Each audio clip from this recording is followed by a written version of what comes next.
Mais um quadro aqui do Pergunte ao Coach no canal da Iron Guides. Nesse vídeo a gente falou sobre alguns assuntos como carga de treino, qual que são as melhores distâncias e as melhores maneiras de você treinar a sua transição número 2, quais são os treinos apropriados de corrida para você fazer imediatamente após o treino de ciclismo, falando também um pouquinho de material e de wetsuit, de aerobar e alguns outros assuntos aí que os assinantes aqui do canal me mandou e eu tentei responder o máximo possível.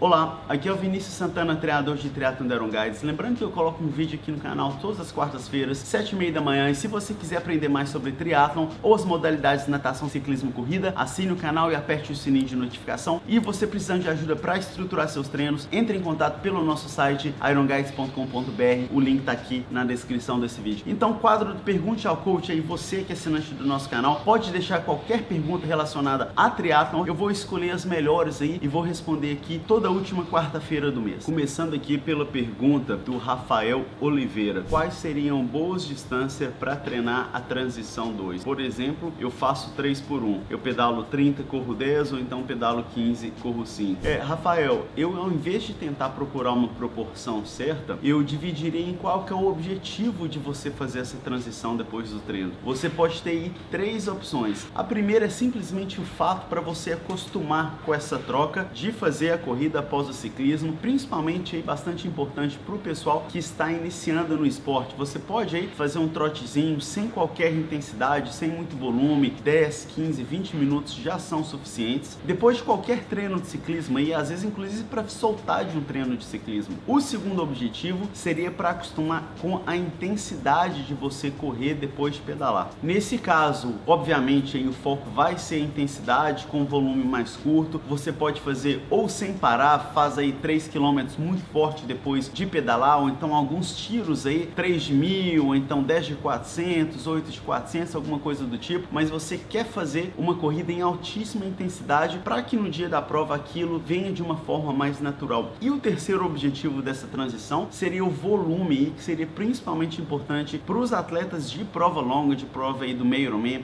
então da distância do full Ironman. Nesse caso, você não precisa, claro, fazer a distância completa da prova, senão você nem precisa competir, né? Mas fazer um pouco mais de volume, talvez ali uma vez na semana, correr ali 40, talvez até mais um pouco, 50 minutos, 1 hora, alguma coisa do tipo, para que você sinta um pouco ali, deixe as pernas adaptar, para que você trabalhe um pouco a nutrição, como que vai ser toda essa logística durante a prova. Então é importante você decidir entender aí desses 3 objetivos. Cada sessão vai ter um objetivo, né? Então uma sessão vai ser específica para o volume, para a prova longa, uma outra para intensidade, alguma outra apenas para manter aquela habilidade de correr após pedalar. Uma pergunta muito interessante aqui do Hudson Carlos: por que a modalidade do duatlon não é tão atrativa como o triatlon, já que muitas pessoas não são bons nadadores? Seria pouca competição no país?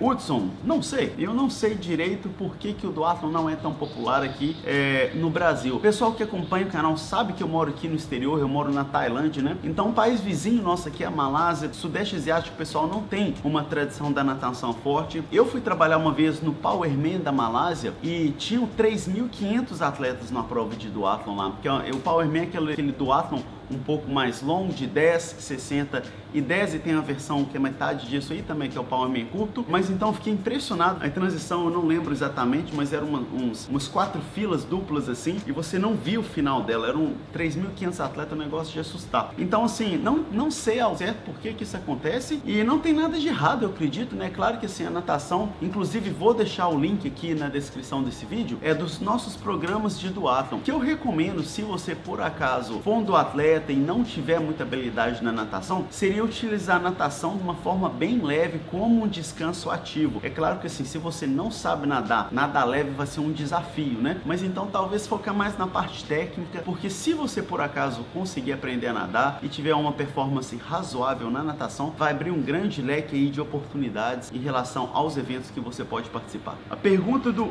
Amantino Raulino: estou em treinamento para meu primeiro triatlon, você acha que treinos de spinning ajuda ou acharia melhor um rolo smart?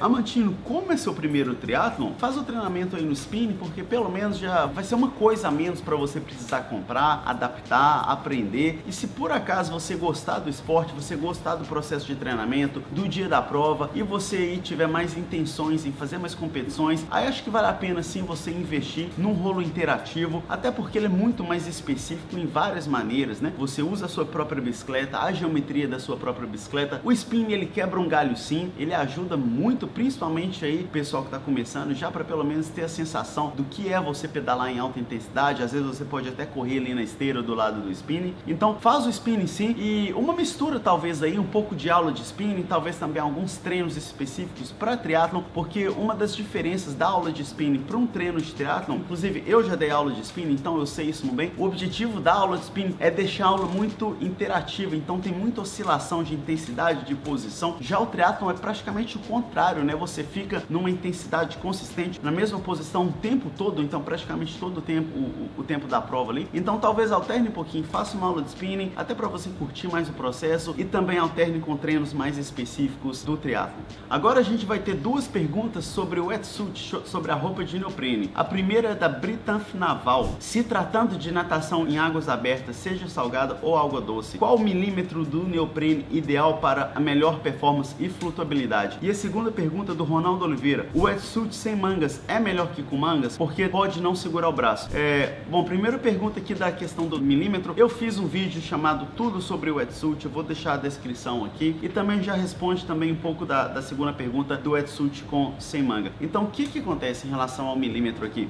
Os fabricantes aí de wetsuit específicos para triatlon, eles já desenvolvem o wetsuit com painéis diferentes em locais diferentes do wetsuit. Então, por exemplo, aqui na região do ombro seria aí, no caso, talvez 1 milímetro, talvez até um pouco mais elástico que o wetsuit normal, para que você tenha mais mobilidade ali no seu ombro. Já alguns painéis ali na perna ou então na sua lombar vão ser painéis mais grossos aí de 5 milímetros. Em outros lugares que talvez você precise de um pouco de flexibilidade, talvez ali no joelho, ou então talvez aqui nas suas costas, seria um painel ali de 3 milímetros. Então um wetsuit de qualidade, você vai ter toda essa diferença aí. Cada painel do wetsuit vai ser desenvolvido ali dependendo do quão flexível ele precisa ser na hora da natação, porque você tá falando aqui 1, 3, 5 milímetros, isso vem muito do mergulho e do surf, que é uma realidade diferente, né? O mergulho o pessoal fica lá praticamente sem mexer, o surf é mais para proteger em questão do frio, não precisa de muita mobilidade, inclusive às vezes o wetsuit nem tem ali as pernas compridas, né? Então, mudando aqui o assunto, então, em relação manga com melhor com sem manga, né? Olha, ele vai ser mais rápido, sim. Existem algumas exceções, dependendo do seu biotipo. Se você aí tiver um ombro muito largo, se você vier da natação, nesse caso pode ser que você sinta mais confortável e tenha uma melhor performance com o wetsuit sem manga. Mas é bem provável que você vai nadar mais rápido com o wetsuit com manga, mesmo que você sinta que seus movimentos estão um pouco mais limitados ali. Isso acontece com todo mundo, viu? Não vai ser só você. O melhor nadador no melhor wetsuit não é a mesma coisa. Prende um pouco mais, inclusive o neoprene ali nos braços vai te dar mais flutuabilidade, vai te dar mais área de arrasto ali na hora da pegada. Então ele é mais rápido sim, a não ser que você esteja focado muito no conforto e não tenha se adaptado. Nesse caso, talvez vale experimentar o wetsuit sem manga. Próxima pergunta aqui é do André Garcia. É errado treinar todos os dias?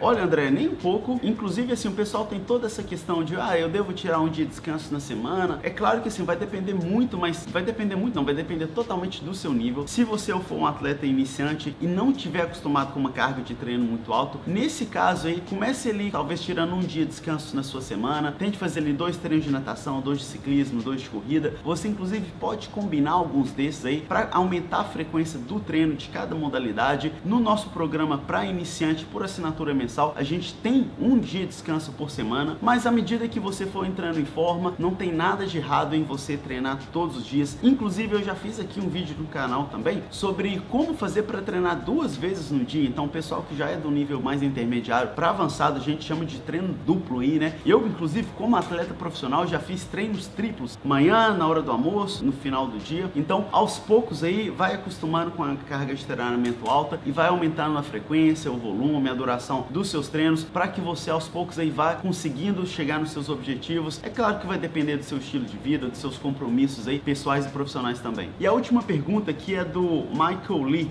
Entre um aerobar reto e um curvado, curvado, o curvado é melhor? Então, o que o Michael Lee está perguntando? Que o aerobar, né, aquela ferramenta de contrarrelógio para deixar o atleta de forma mais aerodinâmica, eu acredito que o que ele esteja falando reto é quando o atleta fica com os braços ali paralelo ao chão, já o curvado quando ele levanta um pouquinho. Eu já fiz um vídeo aqui sobre o assunto, então eu vou deixar aqui na descrição. Olha, na teoria o curvado pode sim ser um pouco mais confortável e um pouco mais aerodinâmico, porém, alguns dos melhores atletas do mundo, inclusive o Ian Frodeno aí, que tem vários títulos mundiais de prova longa, ele usa um aerobar reto. Então, não necessariamente você usando um aerobar reto, você vai estar perdendo performance de cara ali. Então, talvez valha a pena experimentar. É claro que assim, se você tiver que ficar trocando de peça é uma coisa complicada. Se você por acaso já tiver o aerobar reto, fica com ele aí, porque você não vai estar perdendo tanta performance, se alguma performance. E se você por acaso for comprar um aerobar, talvez aí vale então a pena investir no curvado, porque ele costuma sim dar um pouco mais de conforto e talvez um pouco mais de aerodinâmica. Inclusive todos os materiais que eu falar aqui nesse vídeo, wetsuit, aerobar, tudo mais, eu vou deixar um link aqui na descrição desse vídeo, se por acaso você tiver